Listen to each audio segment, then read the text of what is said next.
Okay, let's dive right into something I know is on a lot of our minds, our kids and, well, screens. They're everywhere. Yeah, definitely. If you're a parent these days, you're likely feeling that pull, right? Totally. You want them to have all the good stuff technology offers, but there's also that, not of worry about the downsides. Finding that balance is tough. It really is. And the landscape just keeps changing, doesn't it? We're trying to keep up, keep them safe, online, offline, everywhere. Exactly. And that's why we wanted to do this deep dive today. We've been looking at A Parent's Guide to Safeguarding Kids Online. It's from Rhino Cybersecurity. Right. They're a Canadian company. And their mission, protect with passion. I like that. D2. And they have this Rhino Kids project, so they're clearly focused on this specific issue. And what really struck me about the guide right off the bat is its core idea. It doesn't just, sound the alarm bells about tech. No, it's more practical, more reasoned, I guess. Exactly. And they say it up front. It's not about elimination. It's about moderation. Which, honestly, is probably the most reassuring thing a parent can hear on this topic. A huge relief. It just changes the whole conversation. It's not a battle against screens. Right, it's about finding that middle ground that actually works. So the guide really focuses on that question. How do you protect your kids from the risks online, but without cutting them off from the good parts? How do you find that balance? And they really bring home how urgent this is with some stats right at the start. Pretty eye-opening stuff. Oh, yeah. Like what? Well, get this. 54%, over half of kids under 13 have their own smartphone. Wow. Under 13. And then for teenagers, it jumps to almost 95%. 95%. So basically everyone. These devices are just embedded in their lives now. Totally embedded. Yeah. And it doesn't stop there. Kids aged 8 to 12, they're spending on average 4 to 6 hours a day on screens. 4 to 6 hours. Wow. And teens. Up to 9 hours. 9. That's like a full workday or a full school day plus some. Exactly.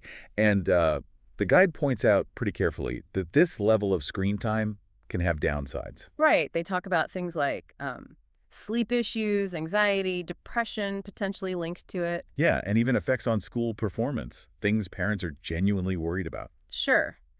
But, and this is important, the guide also acknowledges the positive. Education, connecting with friends, creativity. Self-expression, yeah. It's definitely a double-edged sword. Huge potential, but also, risks. Understanding both sides seems key. Absolutely. Yeah. You need that perspective to parent effectively in this digital world. Okay, so our mission here is to unpack how we actually do that. The guide starts by looking at the ways tech impacts kids. Yeah, and it breaks down those potential negative impacts quite well. For instance, mental health. Okay. It draws a line between really heavy screen time, especially social media, and increases in anxiety, depression, even loneliness. That makes sense. That constant comparison trap. Exactly. And the curated feeds, the pressure, it can create really unrealistic expectations, Yeah, I can see that.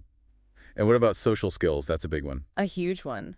The guide explains that if kids are mostly interacting via screens, they get less practice with face-to-face stuff. Like reading body language, tone of voice. Precisely. All those nuances you only really learn through direct human interaction.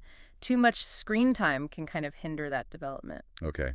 And sleep disruption. I feel like we hear about this one a lot. We do. The guide mentions the blue light, how it messes with melatonin production. Melatonin, the sleep hormone. Right. The light basically tells your brain, hey, stay awake, so it's harder to fall asleep, stay asleep. Leads to tiredness, trouble concentrating. Makes sense.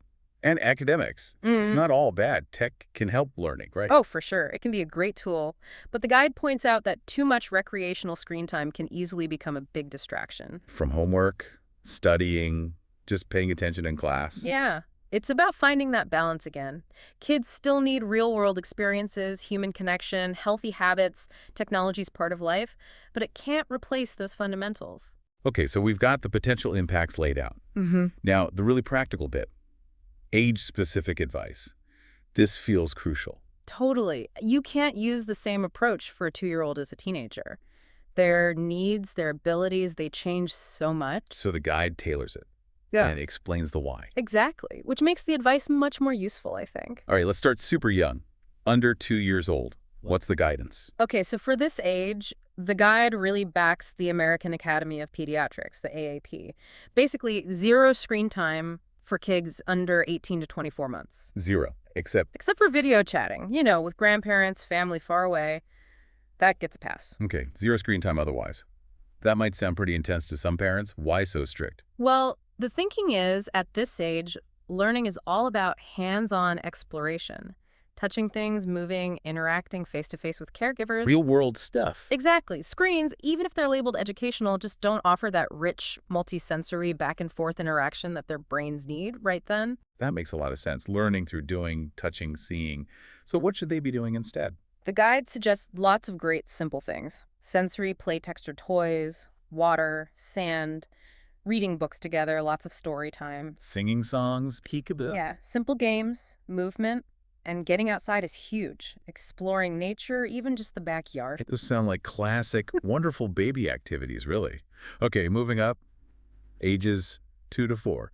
What changes? Here, the recommendation shifts a bit. It's limited to 1 hour per day. 1 hour max. And this is key, focusing on high-quality educational content. So still pretty limited, and being careful about what they watch. Why the shift? Well, kids this age are booming with language, motor skills, starting social stuff.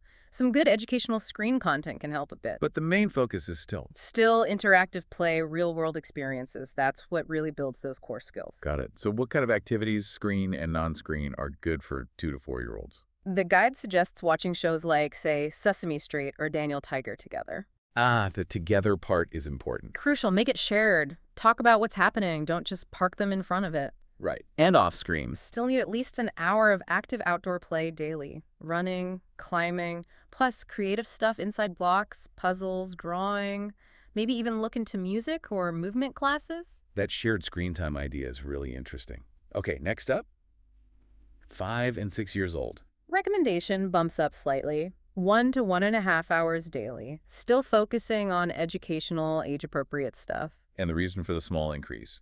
Kids are starting to develop more critical thinking, problem solving. Some well-chosen screen activities can support that, but you still need that strong balance with hands-on learning and playing with other kids. So what activities fit this age? Again, using tech together is good. Educational games, family movie time, interactive apps still push for that hour of outdoor play every day, bikes, tag, nature walks. Extracurriculars, maybe? Yeah, art, music, beginner sports, and the guide makes a really good point here. Set aside specific tech-free family time. Like board game night or cooking together. Exactly. Things like that. And maybe even introduce creative tech. Use drawing on a tablet, making super simple videos, make it not just consuming. I like that, fostering creativity with the tools. Okay, on to the next bracket, ages 7 to 12.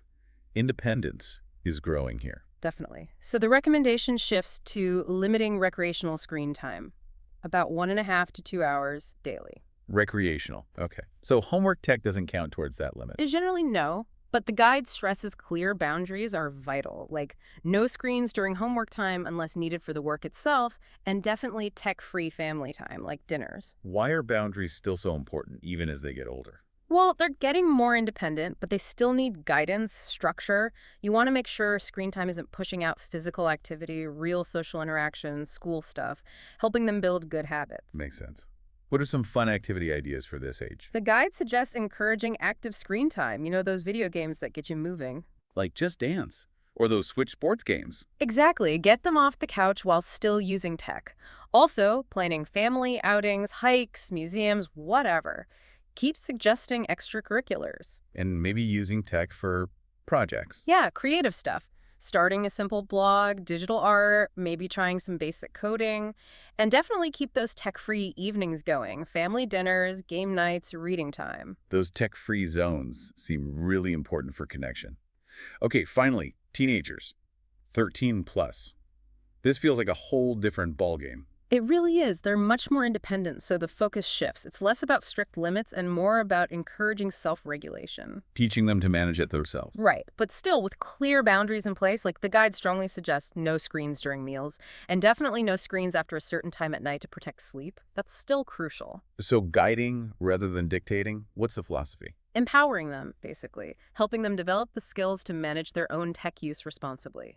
Outright bans often backfire at this age anyway. True. So it's about open communication, helping them see the impact. Exactly.